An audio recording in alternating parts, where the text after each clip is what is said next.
हर किसान अपनी फसल को लहलहाता ही देखना चाहता है, पर कभी कभी ऐसी विपरीत परिस्थितियां खड़ी हो जाती हैं जो उसकी लहलहाती फसल को नुकसान पहुंचा देती है। ऐसी स्थिति में सिर्फ फसल बीमा ही किसान का सुरक्षा कवच बनता है। आइए सुनते हैं कुछ ऐसे खुशहाल किसानों की कहानी जिन्होंने PMFBY में अपनी फसल को पंजीकृत करवाया और एक मुश्किल समय में इसका लाभ उठाया।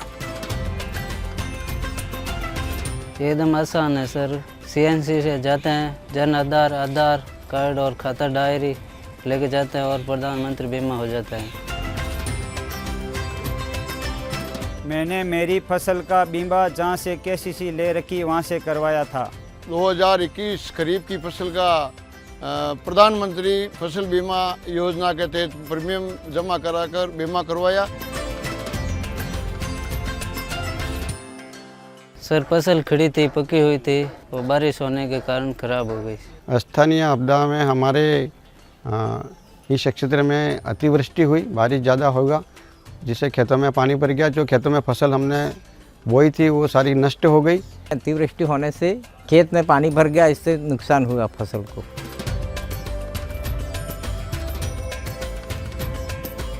फसल कटाई के बाद यदि 14 दिन के अंदर यदि बारिश हो जाती है तो किसान अपनी कंप्लेन कर सकता है फसल बीमा में और फसल बीमा का लाभ ले सकता है।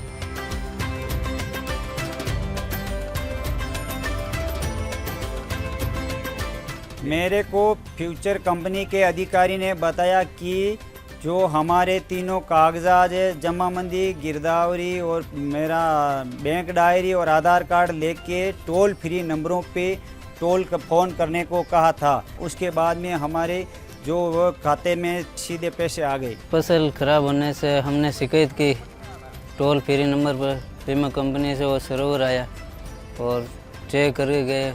40,000 रुपये मेरे खाते में आ गए। 60,000 रुपये बीमा कंपनी की ओर से मेरे खाते के अंदर आ गए। इसलिए प्रधानमंत्री फसल बीमा योजना के अंतर्गत मैं अति खुश हूँ। टोल फ्री नंबर पे फ़ोन किया, जिस सूचना से जो टीम आई बीमा कंपनी वालों ने खेतों का मौका मुआयना किया और वो क्लेम जो पास हुआ वो हमें हमारे खाते में जमा करा दी।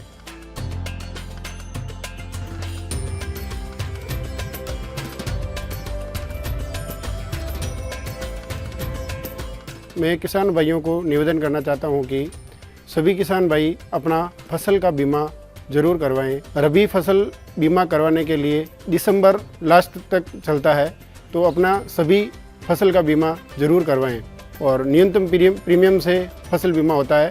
तो सभी किसान भाइयों से मैं निवेदन करना चाहता हूं कि आखिरी डेट से पहले अपना फसल का बीमा अवश्य कराएं और लाभ प्राप्त करें। प्रधानमंत्री फसल बीमा योजना फसल की बुआई से कटाई तक फसल को प्राकृतिक आपदा से सुरक्षा प्रदान करता है और आपको मुश्किल समय में जरूरी मदद देता है। इसकी अधिक जानकारी और पंजीकरण के लिए निकटतम बैंक शाखा, common service centre, post office, कृषि विभाग अधिकारी और बीमा कंपनी प्रतिनिधि से संपर्क करें।